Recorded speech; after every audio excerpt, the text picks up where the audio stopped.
tardes, sean bienvenidas todas las personas que se han unido a este panel. Esta es la segunda actividad del también segundo ciclo de Cultura en Derecho, organizado por la Facultad de Derecho de la Universidad de Chile, y que está dedicado al poeta José Domingo Gómez Rojas, muerto en 1920, hace exactamente 100 años. Gómez Rojas fue un poeta anarquista, víctima de la violencia de esos años en un país que se debatía entre diversos problemas internos y externos, y murió justamente un día como hoy, un 29 de septiembre. Gómez Rojas es uno de los personajes que pueblan la novela Subversivos, de Nicolás Vidal, que es la que se presenta hoy día, novela que se ambienta en los convulsionados años 1919-1920, cuando estudiantes obreros participaban en actividades comunes y cuando había protestas y manifestaciones masivas, como el propio funeral de Gómez Rojas. Actividades que en realidad determinaron el curso del país. Es también una época de fuerte represión. Para hablar de la novela y presentarla están aquí tanto su autor, Nicolás Vidal, como María José Cumplido y Patricio Hidalgo, a quienes saludamos. Pero primero, el decano de la facultad, Pablo Ruiz Tagle, dio unas palabras de saludo. Bueno, muy buenas tardes. Yo quiero hablar en términos muy breves.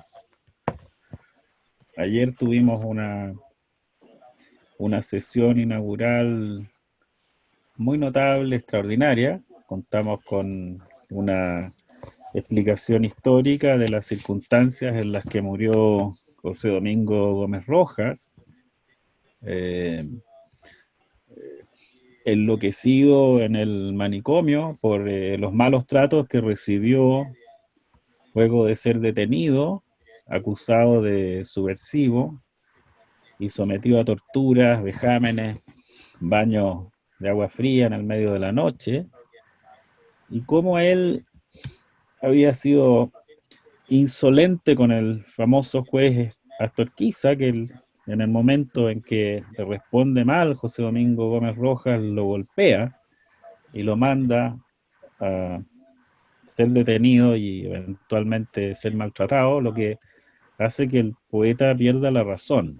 Estamos hablando de una persona de 24 años que tenía ideales místicos, ideales de cambio, pero que por lo menos no se pudo probar en proceso judicial alguno que hubiese cometido algún acto violento. Y eso sucede muchas veces con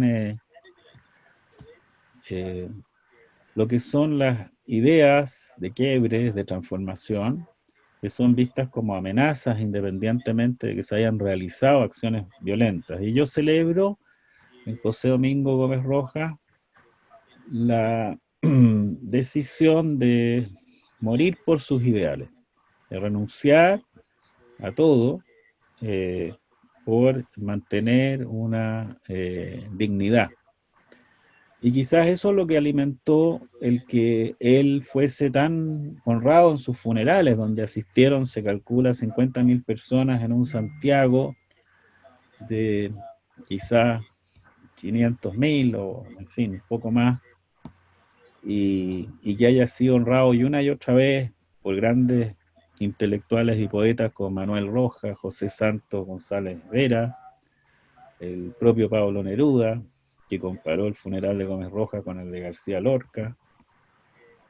Y yo también, leyendo la poesía de Gómez Rojas, la verdad es que me encantan sus versos de amor, sus versos místicos, sus críticas a la precariedad de la vida humana, mucho más que lo que yo llamaría su poesía revolucionaria, que la encuentro un poquito repetida, un poquito monocromática. Y Gómez Rojas ha significado mucho para la juventud chilena y para nuestra facultad. Y con esto básicamente termino. Gómez Rojas le dio el nombre a la plaza que está al frente de nuestra facultad, que hoy día es un reflejo de lo que estamos viviendo. Una plaza entregada en usurpación a un comercio vergonzoso de unas instalaciones privatizadas en la cual no podemos pasear, ¿no? Que está con más de 20 paletas publicitarias que dificultan su acceso, es decir, una plaza que se transformó en otra cosa, se transformó en una zona prostibularia de última calaña, que no es posible gozar como un bien nacional de uso público. Y yo creo que Gómez Rojas viene a resucitar para recuperar esos valores ciudadanos. Y qué mejor que en ese contexto encontrarnos con la obra de Nicolás Vidal, egresado de la facultad, alumno de nuestra facultad, a quien tuve el privilegio de enseñarle algunas cosas que espero se le hayan olvidado, que no le hayan causado mucho daño cerebral, eh, y que nos recuerda el ambiente y la vida de José Domingo Gómez Rojas y su compañía. Y yo quiero celebrar algo en el libro de Nicolás Vidal, que ya lo leí hace tiempo, que es muy valioso a mi juicio y que yo creo que no es verdadero, sino que es ficción. Y la ficción consiste, y aquí me voy a ir de tesis, Nicolás, perdóname, tú me desmientes después, para eso son los malos amigos y los malos profesores. Yo creo que en la obra de Nicolás Vidal, Subversivos, están sobredimensionadas las características protagónicas de los personajes femeninos. En la época de José Domingo Gómez Rojas y en el grupo de los anarquistas, las mujeres eran subvaloradas, eran tratadas mal, eran tratadas de una manera muy...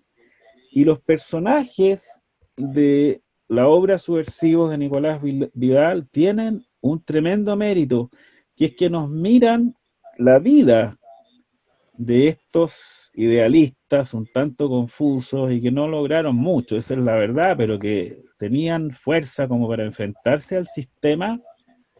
Desde esa perspectiva subjetiva se mira esta realidad y se ve la injusticia de esa diferencia de género en ese contexto. Y yo valoro mucho eso porque eso es pura ficción y está muy bien hecho. Se hace creíble, pero no creo que se haya dado, al menos con el nivel de igualdad con el que lo plantea Nicolás, y creo que es un tremendo texto que conviene leer para imaginarse lo que es las circunstancias, como por ejemplo casi la prostitución o la vida tan difícil que se instala en estos contextos en esa época.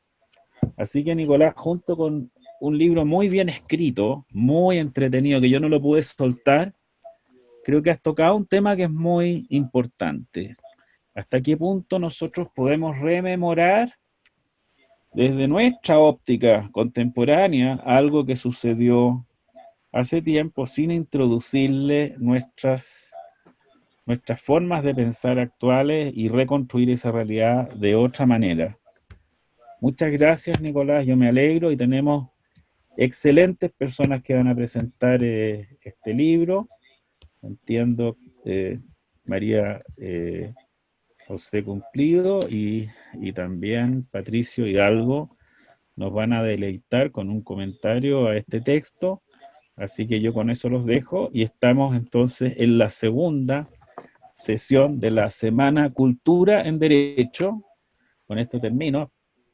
Que el año pasado dedicamos a la obra y al pensamiento de Albert Camus, premio Nobel, que visitó Chile, y tratamos en profundidad de pensar cuáles eran las ideas de Albert Camus sobre la rebeldía, sobre la revolución, sobre el humanismo, sobre el pensamiento crítico, cómo en su obra Los Justos él critica la violencia, el ejercicio de la violencia como método de acción política, y no renuncia en ningún momento a la transformación y el cambio. Esa famosa disputa que tuvo Albert Camus con Jean-Paul Sartre sobre las manos sucias, que nosotros analizamos antes del estallido, antes del 18 de octubre, tenían una actualidad tremenda. Y esto que estamos haciendo con José Domingo Gómez Rojas también la tiene. Así que muchas gracias Nicolás por haberte anticipado con este libro, un libro que se publicó el año 2019. Y la verdad es que se anticipan muchos de los grandes temas y por supuesto se anticipa la preferencia con la que optamos por esta Semana Cultural, la segunda Semana Cultural, esta vez dedicada a José Domingo Gómez Rojas, y todos los años convocaremos al pensamiento acerca de la cultura en el derecho, porque el derecho es parte de la cultura, no es una técnica de dominación, no es una especie de aritmética del poder, tiene que ver con los valores más nobles del ser humano. Muchas gracias, Nicolás, gracias a todos, gracias, Patricio. Bien, muchas gracias, decano, muchas gracias por sus palabras que probablemente algo podrá decirnos María José Cumplido en relación a las mujeres en la historia de Chile, que es un tema que a ella le interesaba particularmente. María José Cumplido estudió Historia en la Universidad Católica y es editora de contenidos culturales del sitio Memoria Chilena de la Biblioteca Nacional. Es autora de 3 libros que presentan justamente breves biografías o perfiles de mujeres importantes en la historia del país. Empezó con Chilenas en 2017 y ha decantado hacia la vertiente rebelde de las mujeres, ¿no? En 2 libros siguientes, Chilenas Rebeldes y Chilenas Rebeldes 2, algunas de las rebeldes, por supuesto, figuraban entre las simplemente chilenas. Adelante, María José. Muchas gracias, Patricio. Muchas gracias por la invitación y a Nicolás, ¿no? Por no solo escribir el libro, sino también por invitarme a conversar sobre la novela. Lo primero que quiero comentar es que a mí me parece muy interesante y muy fructífera la novela histórica, y por la sencilla razón de que a veces la historia, o cuando uno mira hacia atrás, ve que el tiempo se ha construido de una manera más bien lineal. Es decir, uno puede acercarse a la historia de una manera bien simple y ver que hay una sucesión, ¿no?, de eventos que obviamente se relacionan y conversan entre sí. Pero de alguna manera la gracia de la novela, y esta particularmente, es que también muestra esos recovecos, esos pies que avanzan y retroceden al mismo tiempo, y que naufraga un poco en todas las decisiones que hay que tomar, ¿no?, para que un hecho histórico ocurra o no. De hecho, siempre me ha parecido muy interesante una frase que tiene Alfredo Jocelyn Holt sobre que no es que la historia se repita, sino que hay personas que quieren repetirla en un acto más bien racional. Y en ese sentido creo que lo que a mí me gustó y me resultó muy interesante la novela de Nicolás es justamente que muestra a estos personajes y muestra sus vicisitudes, muestra sus dudas y muestra las complejidades de su época. Y por otro lado, tiendo a pensar de que a nivel de un público más bien general, la historia del asalto y destrucción de la FECH, ¿no?, que es el eje un poco central del libro, es un hecho que ha pasado muy piola en la historia y que de alguna manera, justo después del 18 de octubre, pareciera que vuelva con otro sentido, no con un sentido de enciclopédico, ¿no?, sino con un sentido de justamente cómo esta historia se va espejeando, y hay cosas en el pasado que por supuesto están presentes hoy día. Una de esas cosas, por ejemplo, que todo el trasfondo de la novela, es la vinculación de la Federación de Estudiantes con el movimiento obrero, a partir de la influencia principales de anarquistas rusos, por ejemplo, del anarquismo propio del siglo XIX, y también cómo la FECH adquiere esa influencia, sobre todo post-revolución rusa. Y en ese sentido, la Federación sale un poco de las puertas canónicas universitarias, va a unirse, y eso lo hace, por cierto, que José Domingo Gómez Roja, ¿no? A unirse a instancias donde se permita convivir y se permita crear un movimiento social amplio, por así decirlo, a partir de esta comunión. Un ejemplo es, por ejemplo, lo que hizo José Domingo Gómez Roja en la escuela nocturna Federico Hansen, ¿no? Y cómo él después también participa, por ejemplo, en la Asamblea Obrera de Alimentos Nacional, y se vincula a la primera asociación, ¿no?, de trabajadores industriales del mundo. Y eso también va a conversar con lo que está pasando en Chile. Y ahí el hecho bien particular es justamente la famosa guerra de Don Ladislao, que se transforma en una patraña política, una de las grandes patrañas políticas del siglo XX. Y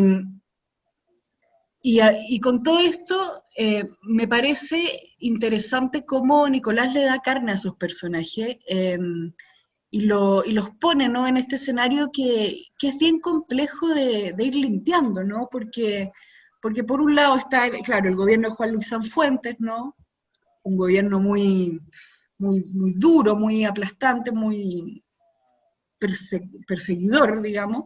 Está el movimiento social, ¿no?, que ya venía de finales del siglo XIX, ¿no?, generando protestas por finalmente por el llamado, ¿no?, a un Estado que pueda hacerse cargo, ¿no?, del 80% de la población de Chile, ¿no? Y al mismo tiempo es una época donde se empieza a ampliar también la educación universitaria. En esta época ya hay mujeres en la universidad, por supuesto. Hay mujeres, y ahí por eso también me parece interesante el rescate que hace Nicolás de las mujeres, porque en esta misma época las mujeres universitarias también están creando asociaciones, ¿no? El mismo nombre, Asociación de Mujeres Universitarias, en los años 20, el rol de Amanda Labarca también en esta época va a ser bien relevante y va a estar bien unido, ¿no? Porque las mujeres también se dan cuenta de que a partir del movimiento social es que se pueden empujar esos cambios que buscaban. Y en el fondo todo está muy álgido en estos años en particular. Es todo a la vez muy confuso y de alguna manera no se sabe bien cómo se va a salir de ahí. Hay una respuesta, entre comillas, fue la candidatura de Alessandri Palma, ¿no?, que venía con este discurso, viva la clase media, viva lo obrero, pero que en la fecha tuvo mucha desconfianza. Desconfiaba, ¿no?, de este presidente que consideraba que era un poco parte de lo mismo. Y para no alargarme mucho, y en esta gran confusión y en este periodo turbulento en que parecía que todo se mueve vertiginosamente muy rápido, me parece que la novela Nicolás logra entrar y logra meterte en esa historia, dilucidando todos esos componentes, o estos grandes componentes, ¿no?, que van a reflejar una época que justamente tan distinta a la nuestra no es. Porque está todavía esa pregunta, ¿qué hacemos nosotros desde la universidad para cambiar la sociedad aquí en términos mucho más, podríamos decirlo, revolucionarios, ¿no? Y justamente también el mismo hecho que se los haya llamado los subversivos, ¿no?, que es el título además de la novela, habla mucho de la relación entre los estudiantes, la sociedad civil y los movimientos sociales con las autoridades, principalmente con las autoridades políticas, en una época donde claramente predominaba, ¿no?, el parlamentarismo, con prácticas bien cuestionables, ¿no?, desde el cohecho para adelante. Y esa vinculación, esa pregunta, yo creo que es constante finalmente. Es constante porque de alguna manera lo que hemos llegado a entender como democracia es justamente, o hemos resuelto, que el poder de alguna manera es otorgado. Y como es otorgado, justamente debe ser legitimado, no una, sino muchas veces. Y la novela también habla de eso, ¿no? De esa crisis de legitimidad y de esa propuesta, ¿no? De cómo podemos generar una democracia que resulte, para estos protagonistas, ¿verdad?, más legítima y haga más sentido en el contexto y las demandas, ¿no?, que se estaban viviendo en esa época. Y yo creo que esa reflexión y esa manera también de conocer el pasado a través de esta mezcla, ¿no?, de un contexto histórico, pero a través también de personajes ficcionales, ¿no?, que nos permiten comprender o nos permiten incluso sentir lo que significaba estar situado en ese lugar de la historia, ¿no?, en ese lugar del mundo también, me parece que logra dar cuenta y logra meternos, ¿no?, en cómo hemos llegado un poco hasta aquí, y cómo estos personajes que a veces hemos leído, ¿no?, en un libro, adquieren carne y adquieren múltiples dimensiones donde nos hacen finalmente pensar o dejar de creer un poco en el clásico mito del héroe, ¿no?, con lo que se ha constituido un poco la historia de Chile durante el siglo XIX, y darnos cuenta que finalmente todos estos personajes, ¿no?, son personas tomando decisiones, y son personas que racionalmente están tomando las decisiones, pero donde también hay mucho de destino, ¿no? Hay mucho de cosas que finalmente no pueden controlar. Y algo que yo creo que todos experienciamos también, cómo separar la parte de nuestras vidas, ¿no?, de las que nos podemos hacer cargo o podemos incidir efectivamente, y junto con el destino o la suerte. Yo creo que esa reflexión al menos yo la viví en la lectura de este libro, y me llamó mucho la atención cómo, y lo repito, Nicolás te mete en esos recovecos, y te permite también pensar cuáles hoy son esos recovecos, esos laberintos también, y esas confusiones que permanentemente uno trata de desentrañar para seguir un poco con lo que uno cree, y también seguir con lo que uno está dispuesto a dejar de creer. Así que eso, es una novela que es muy interesante, que yo creo que hoy día es muy relevante también, volver, ¿no?, a esos episodios.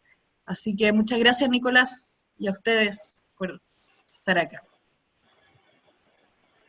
Bien, muchas gracias, María José, por tus palabras.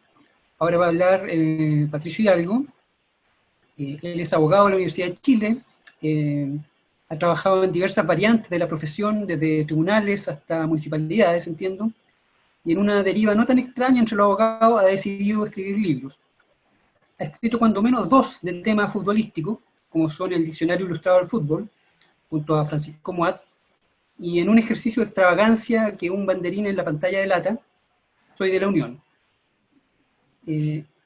Es autor, entre otras publicaciones, de un par de libros de conversaciones, además, ambos en coautoría. Idealistas sin ilusiones, conversaciones con José Salaquet, y Give Me a Break, conversaciones con Diego Maqueira. Es tuya la palabra, Patricio. Muchas gracias, Patricio. Quería saludar 55 personas ahí en este momento. En esto me parece un verdadero un motivo de alegría, ¿no?, que podamos recordar al poeta Coete y conversar sobre este libro maravilloso, ¿no? Siempre me acuerdo de una frase de Augusto Pinochet cuando dijo: antes de hablar quiero decir unas palabras. Muy fino, y claro, tengo algo escrito que quiero leer, pero antes de eso quiero decir Nada, que me siento muy honrado que Nicolás me haya invitado. María José, he seguido de cerca su trabajo, me parece admirable. Y creo que no está dicha la última palabra sobre José Domingo Gómez Rojas, que probablemente pueda ser un héroe, ¿no es cierto?, como otros que tenemos en nuestro panteón patrio, y que también esto es cíclico, como decía el decano al principio, Pablo Ruiz Tagle, hay una época en que él fue muy recordado, su funeral. En este momento quizás lo recordamos menos, pero es seguro, creo, o quiero creer que lo vamos a volver a recordar. En eso esta estupenda novela ayuda muchísimo. Bien, esto es lo que tengo escrito. Recuerdo con detalle la clase de historia en la que me contaron que Federico García Lorca había sido asesinado. En cuanto el profesor dijo, con cierto tono solemne, que reservaba para las grandes ocasiones, entre Biznar y Alfacar, levanté la mano para puntualizar que no era parte del ramo castellano, en consecuencia no podía ser materia de su clase, ni menos entrar en un eventual examen. Don Fernando Marín, cuya amistad me distingue hasta el día de hoy, solo atinó a recordarme mis apellidos españoles, algo sobre historia y poesía, y sobre todo me auguró un enorme futuro en alguna facultad de Derecho de este país. Había poetas que no distinguían entre un ramo y otro, entre historia y castellano, eso estaba claro. Escritores que se resistían a la imagen del varón sentimental infatuado, con una boina calada, con una pluma en ristre, esperando el canto de las musas. Ciudadanos que querían cambiar el mundo y tenían prisa, y que seguramente escribían apurados entre mitín y mitín, en alguna libreta borroneada, sintiendo humo de barricadas. Me pasé de la imagen de Neruda en Isla Negra, que mis papás me llevaban a visitar todos los veranos, y que cada año estaba más ordenada que la anterior, a la vida peligrosa en la calle, que al parecer reservaba materiales poéticos que no cabían en los libros. A propósito de esto, y adelantando la tarea, en el verano de 1914, José Domingo Gómez Rojas tomó unas pilchas de ropa y partió caminando, junto a un par de amigos anarquistas, hacia Buenos Aires, para conocer al poeta argentino Alberto Giraldo. Atravesó la cordillera a pie, pero solo pudo llegar a Mendoza. Ni siquiera había cumplido 18 años, pero se quedó 2 meses allá. De ese tipo de peligro estamos hablando, pero me estoy adelantando a la vida del poeta Coete. Desde entonces, nunca dejé de coleccionar historias de escritores asesinados por los regímenes oficialistas de turno. A Rodolfo Walsh llegué por una canción de Andrés Calamaro. En el caso de Roque Dalton, fue una frase de un tío en una sobremesa. Y con Pier Paolo Pasolini hizo su trabajo La Semana Santa sin TV Cable. No había Wikipedia y a José Domingo Gómez Rojas lo conocí recién en mi primer año de universidad. Si me preguntaran por qué José Domingo Gómez Rojas no es un héroe de la patria, por qué no está a la altura de los más grandes, apenas podría balbucear una respuesta. Poeta, anarquista, encerrado y muerto por el Estado chileno a los 24 años. Fue víctima del fascismo, el nacionalismo y la mentira. Esa trifecta que hoy vuelve a asomar. A lo mejor en algunos años más se empiezan a hacer poleras con su cara, o se ponga su nombre en el edificio de la Telefónica. Por ahora, nuestra tarea es divulgar el libro de Nicolás Vidal. Tengo fuertes discrepancias con el discurso meritócrata como competencia de sufrimientos, pero en un contexto en que de eso que llaman ganarle a la vida como un valor absoluto, la historia del poeta Coete es inigualable, ¿no? Su padre se fue al poco que nació, por lo que vivió toda su infancia con su madre analfabeta y sus 2 hermanos.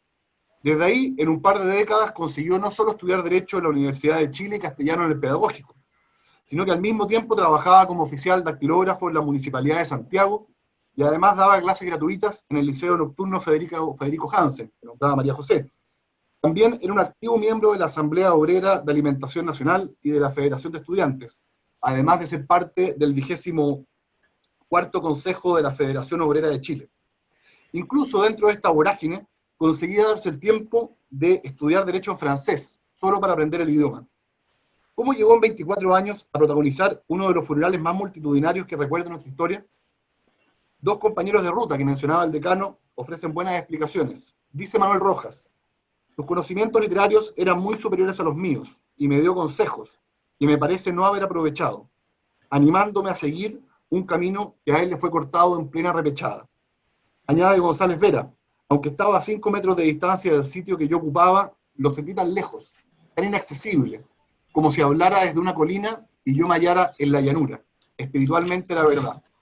Parece mentira que un chico en ese lugar y a esa edad leyera y entendiera a Nietzsche.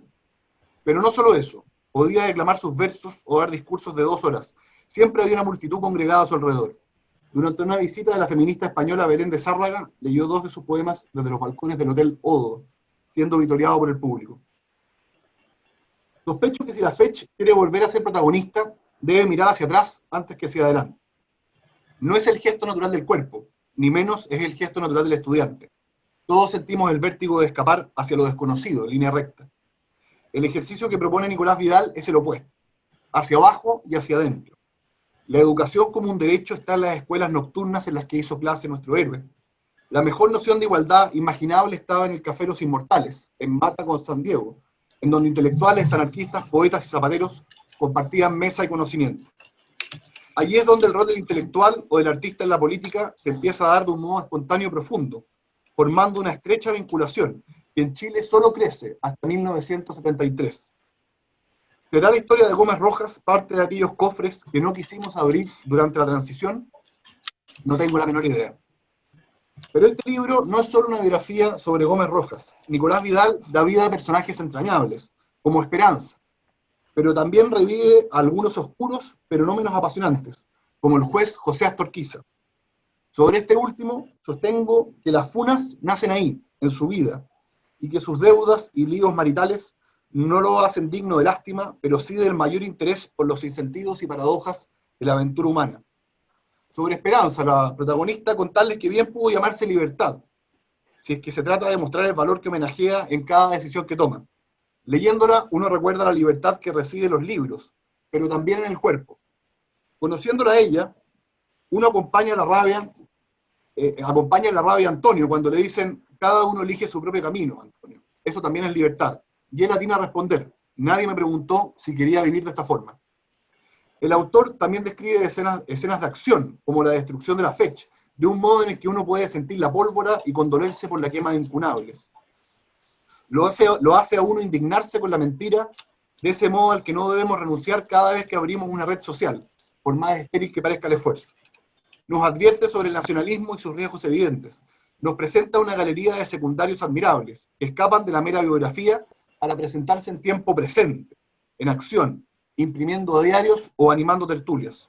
Nos muestra la influencia de la Iglesia Católica en las vidas cotidianas con una cantidad de luces y sombras que hasta antes de leerlo pensaba reservada para los últimos 50 años de nuestra historia. Sin ceder a perfiles melodramáticos, muestra la brutal pobreza de nuestro país, más allá de los siempre generosos números de los economistas, allí donde el frío y el hambre son una posibilidad que se juega con la arbitrariedad de una moneda cayendo al piso. Nicolás Vidal recrea el pasado siendo abogado, desde la clase de castellano, pero apuntando a la historia. Vuelvo al párrafo inicial, no solo por el ego del expositor que se solaza con la ilusión de la redondez, sino porque la trayectoria literaria de Vidal así lo amerita. En su anterior libro, Cambio de Juego, incluso visita el ramo de educación física, para contarnos cuánto de poesía e historia hay en una cancha de fútbol y sus alrededores. Ahí está el equipo amateur del Frente Amplio, del Frente Patriótico, muy distinto. La beta pelotera de Alberto Bachelet, la verdadera importancia de nuestro querido palestino Tino Tino, la respuesta a por qué Arturo Fernández Vidal es un equipo que siempre tenemos que mirar con simpatía, el motivo de la calvicie de Carlos Gustavo de Luca, y cómo es que la mítica Villa San Luis tiene que ver, de algún modo extraño, con que la U siga sin tener estadio. Perdón, querido Nico, no puedo evitar decirlo, ¿no? Ni menos luego del 3-1 que le propinó Unión Española hace menos de 48 horas. Me entretengo con un chiste sin sentido y pierdo el necesario sentido de la circunferencia de toda buena presentación. Vuelvo entonces al párrafo del inicio para recordar las palabras que Pablo Neruda le dedicó a nuestro poeta Cohete en su muerte, en el libro Confieso que he vivido. La repercusión de este crimen dentro de las circunstancias nacionales de un pequeño país fue tan profunda y vasta como habría de ser el asesinato en Granada de Federico García Lorca. Muchas gracias, Nico, por invitarme. Muchas gracias a ti, Patricio. Interesante. Bueno, el culpable del contenido de esta sesión es Nicolás Vidal por su novela Subversivos. Y ahora darle la palabra. Nicolás Vidal es también abogado de la Universidad de Chile. Ha compaginado el ejercicio profesional con la creación literaria, asunto en el que tuvo estudios también en la Universidad Pompeu Fabra en Barcelona. Ha publicado, además de Subversivos, la novela La Luz Oscura, 2013, y las crónicas de Cambio de Juego, 2017. Hay una novela previa que a veces no aparece en su biografía, llamado Gordo. No sé si se arrepiente de ella o es un afán de evitar la gordura, digamos, pero bien. Damos la palabra a Nicolás.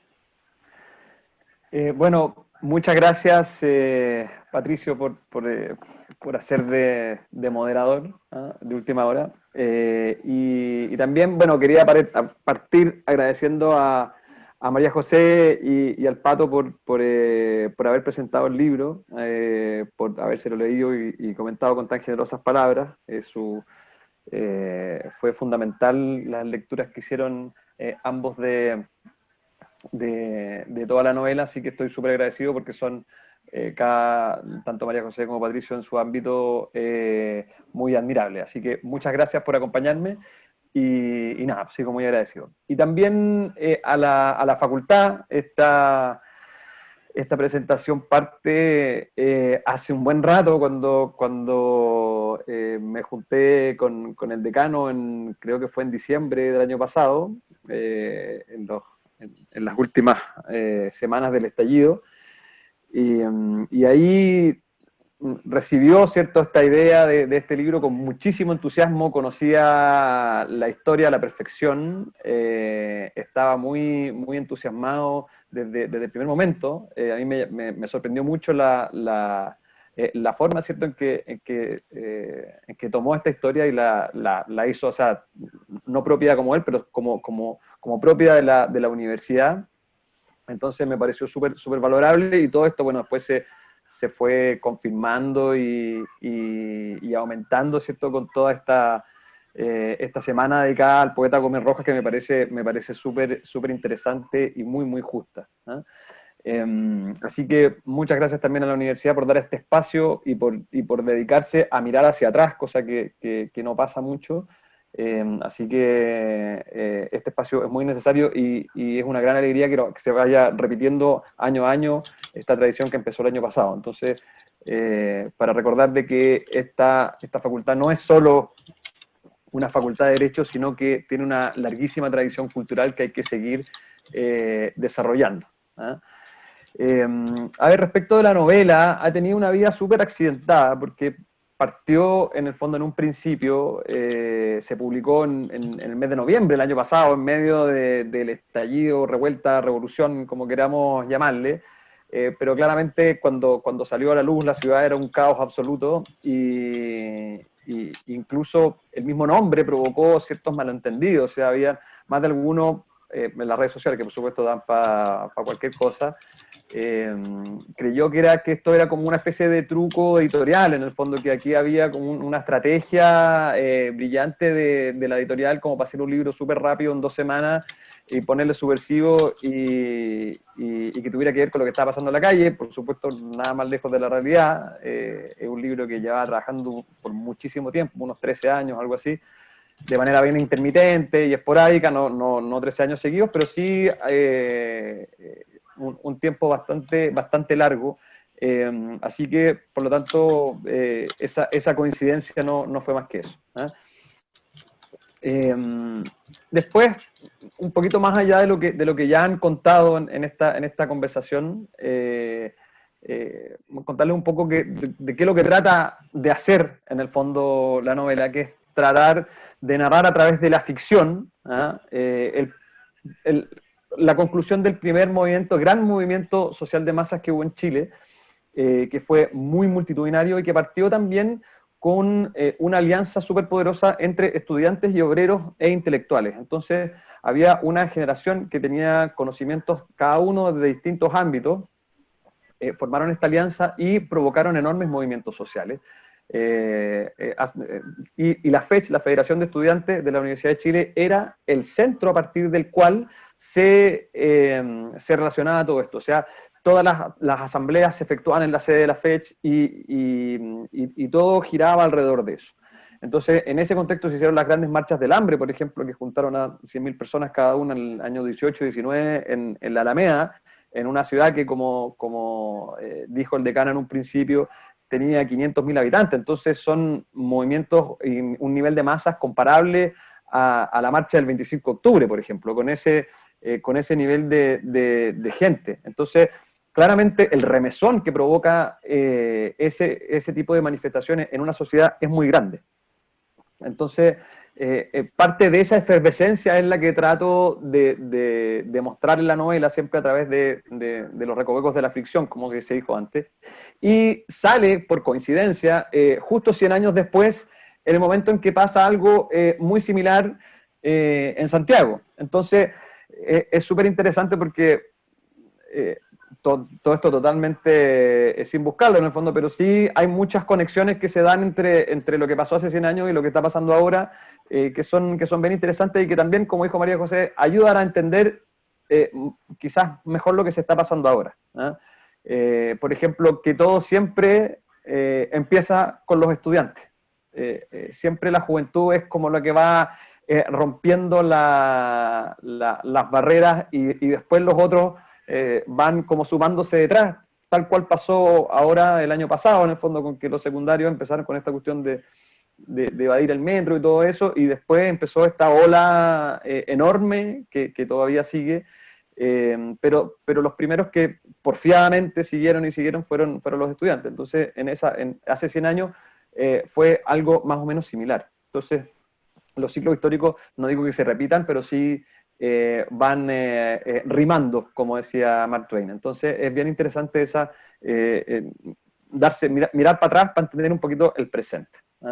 Entonces, en una época con muchísimas diferencias sociales, con una pobreza brutal, con desigualdades muy, muy potentes, y para dar un contexto que, si bien ya se ha conversado, ¿cierto?, en los otros expositores, sobre todo lo que habló María José, ese nivel de agitación social que ya venía, que fue como creciendo a lo largo de los años, fue aprovechado por Arturo Alessandri, que era un político muy, muy hábil en el fondo. Entonces vio esta necesidad popular y presenta una candidatura con un programa donde trata, ¿cierto?, de recoger algunas de las principales demandas, lo que por supuesto fue la mayoría de los estudiantes y los miembros del movimiento lo veía con bastante distancia porque lo veían como un farsante o un charlatán, en el fondo, un tipo que solamente buscaba hacer propuestas para llegar al poder, un populista al final, ¿eh?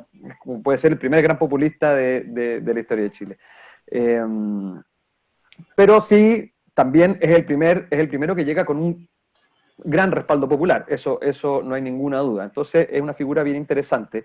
Y a partir de su elección, que fue muy reñida, con muchas acusaciones de fraude, se produce un intervalo de casi de 2 o 3 meses entre la elección y la proclamación, con muchas acusaciones de fraude, donde se aprovecha el gobierno de Sanfuentes, que era un gobierno conservador y con ciertos tintes autoritarios, como dijo María José, o persecutor, podríamos decirlo, como puso esa palabra, para crear una guerra de mentira, o sea, para inventar una guerra en el norte, aprovechando que hubo un golpe de Estado en Bolivia. Entonces inventan una guerra, que es la guerra de Ladislao, y mueven a todo un contingente de 20.000 soldados hacia el norte, hacen desfiles patrióticos, toda la ciudad llena de banderas, llenas de uniformes. Recordemos que hace poco había terminado la guerra del Pacífico, que Arica y Tacna todavía estaban un poquito en disputa en el limbo entre Chile y Perú. Entonces todo ese ambiente es aprovechado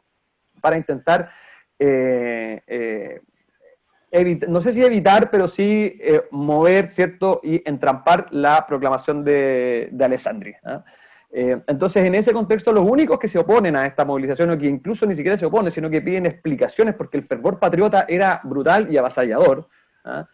Y el patriotismo al final es el arma más fácil al cual se puede acceder para solucionar problemas internos, y en este caso así lo fue. Fueron los estudiantes, o sea, ellos pidieron explicaciones, dijeron, bueno, ¿por qué está pasando todo esto?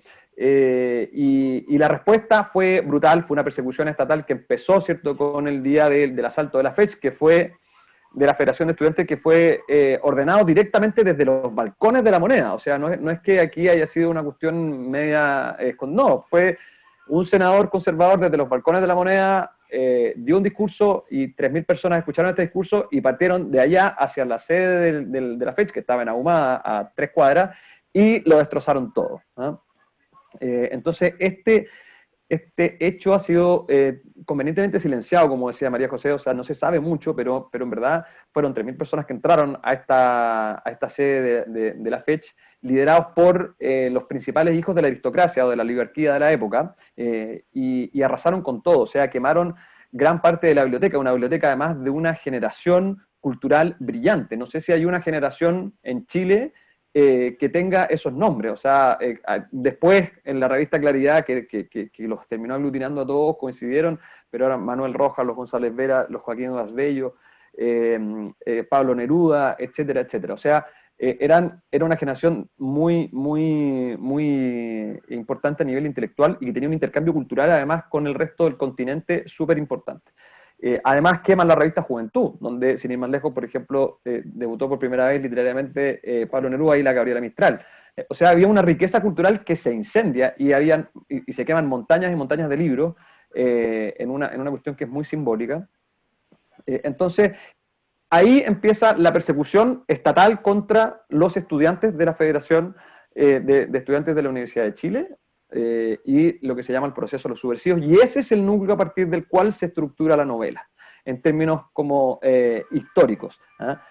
Por supuesto, esto no es un libro de historia, ni mucho menos, sino que es una novela con personajes de ficción, y estos personajes de ficción son los que van llevando la trama, en el fondo.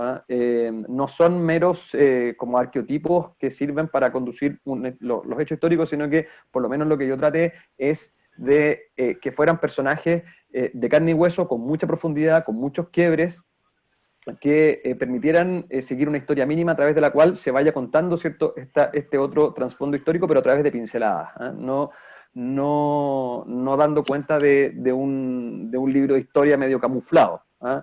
En otras versiones anteriores, en estos largos 13 años, sí, me pasó eso muchas veces, y esas versiones, bueno, terminaron en la hoguera, igual que la biblioteca de la Federación de Estudiantes. Pero traté, por lo menos, no sé si habrá quedado así, de disminuir bastante eso y de enfocarme en personajes ficticios. También hay una tentación de jugar con transformar a personajes reales en protagonistas. Por ejemplo, uno podría haber transformado a un Manuel Rojas o al mismo poeta Gómez Rojas o a González Vera como en un protagonista, que son personajes reales y que son además todos muy novelescos, pero al final eso me pareció, por un lado, un desafío que me queda grande, o sea, literariamente, no tenía como la autoridad de ponerme en la boca de un Manuel Rojas, en el fondo, para transformarlo en un personaje. O sea, los pocos párrafos que ocupa en la novela como personaje me costaron muchísimo. O sea, pensar como una novela entera era impracticable, por lo menos para mí. Y además son personajes que tienen un contenido histórico, literario y político tan importante que al final terminarían absorbiendo al resto de la historia. Entonces, por eso que los dejé como personajes secundarios y que van dando vuelta alrededor de los personajes ficticios, ¿ya? Mucho se ha dicho ya en esta semana y también en esta conversación sobre el poeta Gómez Rojas, entonces no voy a repetir en el fondo todo lo que ya hemos comentado, solamente la importancia que tiene el poeta a lo largo de la novela. No es un protagonista, pero sí aparece en todos y cada uno de los capítulos de la novela, aparece el poeta Gómez Rojas de una u otra manera, y al final, sobre todo, ya después de su muerte, la influencia de la muerte tanto en los personajes de la novela como en la generación que lo rodeó fue brutal. Él influyó mucho en todos los que lo rodearon, en todos los escritores, en todos los políticos, tanto en vida como después de su vida a través de su muerte. O sea, fue el maestro de González Vera, de Manuel Rojas, de Antonio Cedro Hernández, que es uno de los principales dramaturgos populares de la historia de Chile también, y todos empezaron a escribir y vieron impulsadas sus carreras literarias al principio por los empujones que les daba Gómez Rojas, y además de todo eso era un extraordinario agitador político. O sea, era un tipo que tenía una labia increíble, que podía hablar muchas horas en distintas manifestaciones, que declamaba sus poemas con mucha convicción. Entonces tenía un magnetismo que se da muy pocas veces en la historia de Chile. Entonces fue tan brutal el impacto que causó su muerte que se fundó después de hecho el primer número de la revista Claridad está totalmente dedicado al poeta Gómez Rojas, y no da como para decir que solamente se creó por eso, pero sí el primer impulso de la revista Claridad es indudablemente la muerte de Domingo, y hablamos de probablemente la revista literaria más importante de la historia de Chile, ¿ah? O por ahí. Entonces, la herencia cultural de Gómez Rojas es esencial, y creo que justo hoy día que se cumplen 100 años de su muerte, vale la pena seguir hablando de eso. ¿Ah? Y por eso que es tan importante la decisión de la facultad de dedicarle esta semana a su figura, para que no nos vayamos olvidando y para que le demos la real dimensión que tiene en nuestra historia. Entonces, ese es un núcleo súper importante. También otro de los temas, a propósito de los personajes ficticios, que ya se tocó algo también, es el rol de la mujer, que lo tocaba el decano al principio, en que claro, es súper, para mí me costó muchísimo como la construcción de un personaje que viviera las diferencias brutales que habían en esa época, entre hombres y mujeres, por supuesto, que bueno, siguen existiendo hasta el día de hoy, pero en esa época eran salvajes, y que además, al mismo tiempo, permitiera iluminar con otro punto de vista respecto de lo que entendemos como la historia oficial, ¿ah? O sea, en general, la historia oficial hay como, menciona, ahí por supuesto María José es la que sabe del tema, uno se mete de a poquito nomás, pero la historia oficial habla o hace mucho hincapié en el feminismo de esos mismos años, pero más de clase alta, o sea, de mujeres que sí, efectivamente tenían más medios, tenían más redes, mejores medios de comunicación al alcance, tenían más poder al final, que era el poder económico. Lo que no tenían era todo el resto de los derechos en función de su género, ¿ya? Entonces, pero al mismo tiempo, paralelamente a eso también había un feminismo popular, obrero, ¿cierto? Principalmente anarquista, ¿ah? Porque dentro del anarquismo había muchas corrientes, evidentemente, algunas de ellas muy machistas, como todo el mundo en esa época, pero también habían ciertas corrientes igualitarias que propugnaban la igualdad entre hombres y mujeres, y dentro de esas corrientes habían muchos movimientos feministas que también tenían bastante actividad en la época. Lo que pasa es que en los libros de historia eso no queda, porque estas mujeres publicaban en periódicos obreros, que ahora para encontrarlos hay que ir a escarbar, ¿cierto?, a los archivos antiguos en las bibliotecas, y etcétera, etcétera. Ahora hay una suerte de revisión de todo esto, y uno puede ir iluminando todas esas cosas, pero durante mucho tiempo esto era totalmente desconocido. Entonces, sí fue una generación o sea, un grupo de mujeres de los que quise hablar a través de Esperanza, en el fondo, que es una mujer que nace en un barrio obrero, en el fondo, que está condenada a quedarse en su casa, como gran parte de las mujeres de la época, y que comienza a través de la Universidad Popular Las Tarrias, que es otra de las iniciativas de la Federación de Estudiantes, a descubrir, ¿cierto?, este nuevo mundo y este movimiento que empieza a hablarle a las mujeres, sobre todo a las mujeres obreras, de un despertar en distintos ámbitos, en el ámbito social, en el ámbito sexual, político y laboral, en el fondo. Entonces, la idea era acompañar a Esperanza como personaje en este descubrimiento, ¿ah?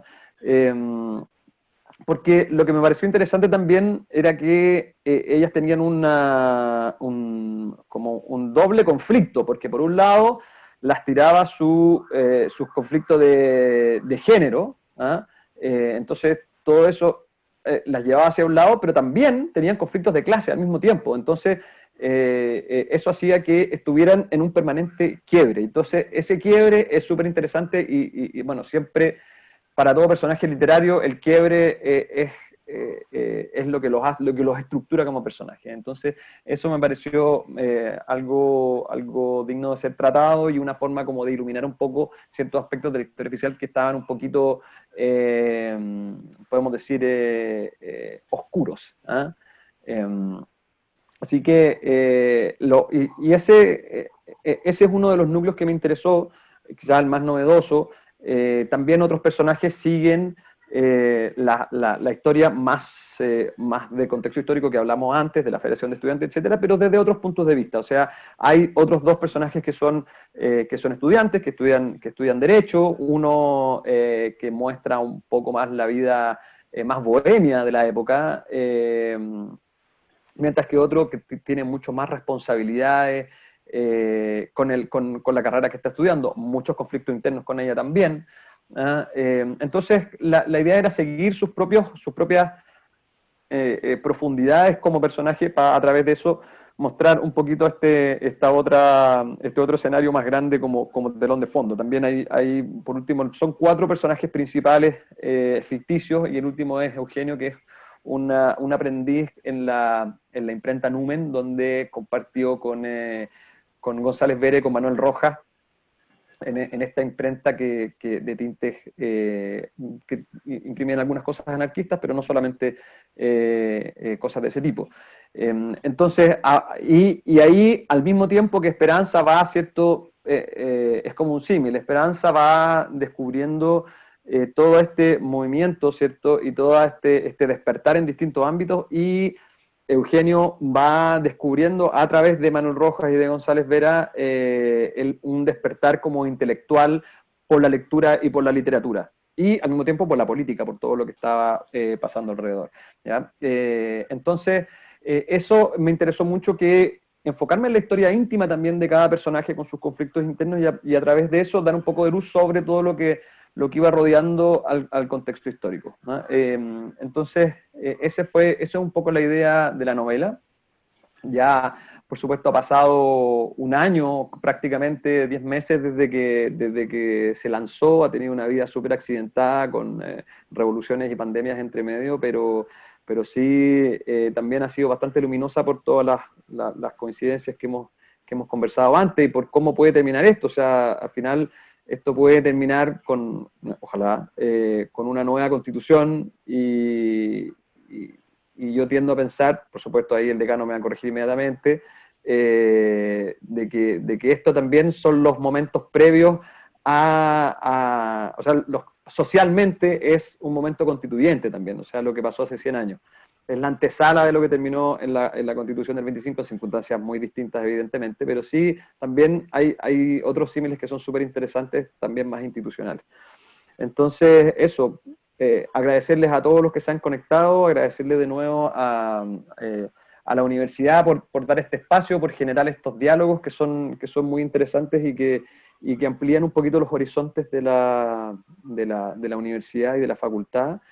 Y nada, súper disponible que sigamos conversando de distintos temas desde acá. Así que muchas gracias a todos por asistir, y a quienes me acompañaron en este momento. Bien, pues muchas gracias, Nicolás. En realidad dejamos un espacio de tiempo para algunas preguntas de los asistentes que quieran intervenir, digamos. El método es como dice el cantante Américo, que levante la mano. No sé si físicamente o una mano virtual en pantalla, y de esa manera se le abrirá el micrófono. Eso, si es que hay alguien que quiera hacer alguna consulta. Usualmente como estas plataformas son novedosas, muchas veces no se presta para tanto diálogo como si se hace en vivo, ¿eh? Pero si es que alguien quisiera preguntar algo, o por último insultar al autor o cualquier cosa, tiene la plataforma disponible por un momento, y si no, podemos cerrar. Yo solo diría algo si es que no hay ninguna persona que quiera participar. Lo que quería proponer era leer una parte del libro, porque a mí me parece muy, muy lograda, y creo que puede atraer la lectura del libro. Las páginas 154, 155, que es la descripción ficticia, por cierto, pero con bastante realidad, acerca de la situación de José Domingo Gómez Rojas cuando ya está en el manicomio. Aquí está el libro, y dice, comillas, Solo podía salir al patio por 1 hora al día, y la mayor parte del tiempo lo tenían esposado. No lo dejaban dormir. Una cosa es ser insomne por incapacidad propia, por los fantasmas que te buscan desde adentro, pero cuando te mantienen despierto a la fuerza, cuando cierras los ojos en busca de paz y te echan un balde de agua fría, cuando te ponen un demente delirando al lado tuyo día y noche, ahí ese insomnio obligado se transforma en una puerta abierta a la enajenación. El loco de la celda, vecina, al lado de Gómez Rojas, golpeaba el catre contra la pared sin parar, una y otra vez, tratando de no caer en esa enfermedad contagiosa. Domingo marcó en su libreta cada golpe con una raya, calculando que el demente lo había hecho en forma ininterrumpida por 64 horas, a razón de 200 atrasos la hora, llegando a más de 10.000. Estuvo varios días sin comer. También le quitaron los libros. A veces lo dejaban anotar en su libreta y cuando no podía hacerlo, escribía su poema Miserere en las paredes. No dormía, no comía, no leía, no escribía. Solo podía gritar, pero lo amordazaron. El poeta finge, decían sus carceleros. Cuando comenzó a arañarse la cara, cuando las propias heridas desfiguraron su rostro, le amarraron las manos. Solo podía patear el suelo, entonces le amarraron las piernas. Porfiado, seguía moviéndose. Baldes de agua fría caían sobre su cuerpo y escurrían por la selva húmeda. Sin embargo, para el juez Astorquiza, Domingo se hacía el trastornado. La tortura llevó a la difteria y después a la meningitis, la fiebre a la enajenación. El 22 de septiembre lo llevaron a la casa de Orates. Estuvo ahí apenas una semana, ese día en que Esperanza lloraba con una copa de aguardiente a las 11:30 de la mañana. José Domingo Gómez Rojas se había muerto. Estaba sentada en una esquina de ese bar inmundo, acariciando la portada de Rebeldías Líricas sin atreverse a abrirlo. Había conseguido parcialmente su objetivo, estaba borracha. Todo giraba a su alrededor y ya nadie la molestaba, pero seguía sintiendo, seguía sin poder olvidarse que habían asesinado al poeta Cohete, al hombre que fascinaba a los obreros hablando sobre un cajón de madera en los mítines relámpagos, al que declamaba como ningún otro, al que escribía los versos más revolucionarios y también obras de teatro, novelas, ensayos y columnas, al maestro de los aprendices, al que encendió la luz de la creación en todos los que tenía a su alrededor. Esa frase final es muy bonita, Nicolás, te felicito. Muchas gracias, Pablo, por la lectura y por el último comentario. Y efectivamente, como dices tú, es lo que caracteriza, ese es el resumen del poeta, es el que enciende la luz de la creación a todo su alrededor. Y eso es lo que tenemos que acordarnos justo 100 años de su muerte. Bien, muchas gracias a todos. Al parecer no hay preguntas. Agradecerle al autor, agradecerle a los presentadores, agradecerle a todos los que asistieron, a todas las personas. Recordar que las actividades de esta semana de Gómez Rojas continuarán el día jueves 1 de octubre, con una lectura dramatizada de poemas del autor en la voz de destacados actores chilenos. La actividad será a esta misma hora y en este mismo canal. Buenas tardes a todos. Muchas gracias a todos. Gracias.